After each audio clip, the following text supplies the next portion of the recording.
Welcome back. আশা করছি আপনারা সকলেই ভালো আছেন। তো এই ভিডিওতে মূলত দেখাবো যে যারা VO3 এর মাধ্যমে ভিডিও তৈরি করতে পারছে না, যেমন স্টার্ট এন্ডিং এ সমস্যা হচ্ছে, এই প্রবলেমগুলা মূলত কিভাবে ঠিক করবেন, যেটা আপডেটের ফলে মূলত এরকম প্রবলেম হয়েছে। ওকে? তো এটার কাজ করার জন্য যেহেতু আমরা Chrome ব্রাউজার দিয়ে করব, সেক্ষেত্রে আমরা আমাদের ফোন থেকে Google Chrome ব্রাউজারটিকে ওপেন করব। আমরা স্টেপ বাই স্টেপ এখানে দেখিয়ে দিব। ওকে? তো দেখতে পাচ্ছেন আমরা গুগলে আসার পর এখান থেকে সার্চ অপশনে ক্লিক করব। এখান থেকে টাইপ করব ফ্লো এআই। ওকে? জাস্ট এটার সাথে অনেকেই পরিচিত। এখানে Google ল্যাবসের labs.google এ ফ্লো এআই। আপনি যদি Google ল্যাবস লিখেন তাও চলে আসবে। তো আমরা ফ্লো এআই যে ওয়েবসাইটটা আছে এটাকে ওপেন করব। ওপেন করার পর এখানে আপনার অবশ্যই একটি জিমেইল অ্যাকাউন্ট দ্বারা কানেক্ট করে নিতে হবে। আমরা এখান থেকে ক্রিয়েট উইথ ফ্লো তে ক্লিক করব। এরপর এরকম ইন্টারফেস দেখতে পারবেন। এগুলো হচ্ছে মূলত আমাদের উপরের যে ৩ টা প্রজেক্ট আছে, এগুলো পূর্বের প্রজেক্ট। ওকে? তো এইখানে আপনাদের কিন্তু এরকম থাকবে না। আমি জাস্ট দেখিয়ে দিই। আপনাদের থাকবে হচ্ছে নরমালি মোবাইল ভিউ যেরকম থাকে, মোবাইল ভিউ থাকবে। ওকে? এইরকম থাকবে। তো আপনাদের এইখানে পরবর্তী যে আপডেটের ফলে যে কাজটা হয়েছে, এখানে আমাদের একটি কাজ করতে হবে। সেটা হচ্ছে 3 ডট অপশনে ক্লিক করে এখান থেকে ডেস্কটপ সাইট এনেবল করে নিতে হবে। ওকে?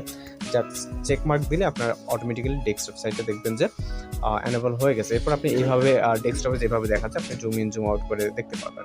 তো আমরা যে কাজটা করব সেটা হচ্ছে আমরা এখান থেকে সরাসরি নিউ প্রজেক্ট অপশনে ক্লিক করব। ক্লিক করার পর এইখান থেকে আমরা এরকম অপশন দেখতে পারবো।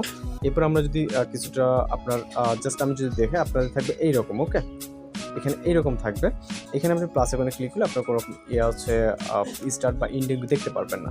তো আপনাদের যে কাজটি করতে হবে সর্বপ্রথম এইখানে ক্লিক করতে হবে। আমি যদি কিছুটা জুম করি, নিচের দিকে ক্লিক করি, এখান থেকে ন্যানো ব্যানানা এই আইকনটাতে ক্লিক করে এখানে ইমেজ থাকবে, আপনি ভিডিওতে ক্লিক করবেন। এরপর হচ্ছে আপনার এইখানে থাকলে আপনি ফ্রেমসে ক্লিক করুন এবং পোর্ট্রেট বা ল্যান্ডস্কেপ যে কোনো মুড নিতে পারেন। এরপর এখান থেকে আপনি ভিডিও কয়টা জেনারেট করবেন সেটাকে সিলেক্ট করতে পারেন। আমি একটাতেই সিলেক্ট করব। এরপর আপনাদের দেখবেন যে এখানে স্টার্ট এবং এন্ডিং চলে আসবে, অথচ আপনি এগুলো দ্বারা কাজ করতে পারবেন না। আপনি স্টার্টে ক্লিক করলে আপনি কোনো রকম কাজ করতে পারবেন না।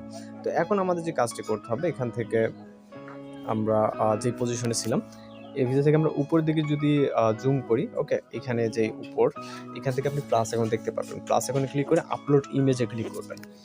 এরপর এখান থেকে আপনার গ্যালারিটা ওপেন হয়ে যাবে। দেন আমরা একটি ইমেজ সিলেক্ট করব এখান থেকে। ওকে? তো আমি মূলত এখানে যে কাজগুলো করব তার একটি ফাইল রেডি করা আছে। জাস্ট আমি ফাইলটাকে সিলেক্ট করে এটাকে ডান অপশনে ক্লিক করব। ওকে? এবার জুম আউট করব। এখানে দেখতে পাচ্ছি আমাদের পিকচারটি লোড নিচ্ছে। ওকে? আপলোড হচ্ছে ওয়েবসাইটে। তো এইভাবে মূলত আমাদের কাজগুলো করতে হবে। আপনারা সম্পূর্ণ ভিডিওটি না দেখলে কিন্তু বুঝতে পারবেন না। ওকে? হয়তোবা অনেকেরই বুঝতে সমস্যা হতে পারে। তো আপনার নেটওয়ার্ক কানেকশন অনুযায়ী মূলত এখানে কাজগুলো হবে।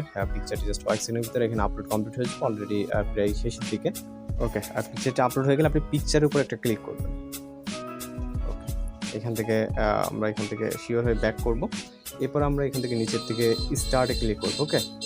স্টার্টে ক্লিক করার পর এখানে লেয়ারে দেখবেন যে আপনার একটা ইমেজ চলে আসবে এই যে এইখানে। ওকে? এগুলো পিসিতে দেখলে আপনার খুব ভালো হবে, যেহেতু আমরা ডেস্কটপ সাইড করেছি আপনি জুম ইন জুম আউট করে নিতে পারবেন। এখানে ইমেজের যে লেয়ারটা আছে অ্যাসিস্ট, ওকে? আমরা এটার উপর ক্লিক করব। এরপর দেখবেন যেটা স্টার্টে চলে আসছে। আপনি এন্ডিংয়েও যদি সেট করতে চান সেম ভাবে সেট করতে পারেন। এমনি নরমাল ওয়েতে কিন্তু আগের মতো আর নাই। দেখতে পাচ্ছেন এই যে স্টার্টে কিন্তু একটি চলে আসছে। এরপর মূলত আমরা এখানে একটি প্রম্পট পেস্ট করব। জাস্ট ট্যাপ করে ধরে আমরা ভিডিও জেনারেট করব, যেহেতু আমি দেখানোর জন্য আমি একটি প্রম্পট পেস্ট করি। ওকে? এরপর এখান থেকে আমরা রাইট সাইডে চলে যাবো, যে অ্যারো আইকন, জাস্ট আমরা অ্যারো আইকনে ক্লিক করব। এরপর আমরা জুম আউট করব। এখানে দেখতে পাবো ফটোর পাশাপাশি আমাদের ভিডিও জেনারেট হয় স্টার্ট হয়ে গেছে। এখানে জেনারেট হচ্ছে, জাস্ট আমরা জুম করব, যেহেতু ফটোটি দ্রুত আপলোড হয়েছিল এবং ফটোর ক্ষেত্রে আপনার ভিডিও জেনারেট হতে একটু সময় লাগে, যেমনটা দেখতে পাচ্ছেন, যেহেতু আমরা ফ্রিতে কাজ করব এবং জাস্ট আমরা অপেক্ষা করবো আমরা আমাদের রেজাল্টের জন্য। মূলত আমাদের যে কাজটি ছিল এখানে স্টার্ট এবং এন্ডিংয়ে কোনো ক্লিপস অ্যাড করা যাচ্ছিল না, যেটা আপডেটের ফলে অনেকটা চেঞ্জেসের কারণে অনেক হয়তো বুঝতে পারছিল না। ওকে? তো এইভাবে কাজগুলো করে নিতে পারেন। আশা করি কোনো প্রবলেম হবে না। যদি হয়ে থাকে অবশ্যই জানাবেন এবং বুঝতে সমস্যাটাও জানাবেন। দেখা হচ্ছে পরবর্তী নতুন ভিডিওর সাথে। ভালো থাকবেন, সুস্থ থাকবেন।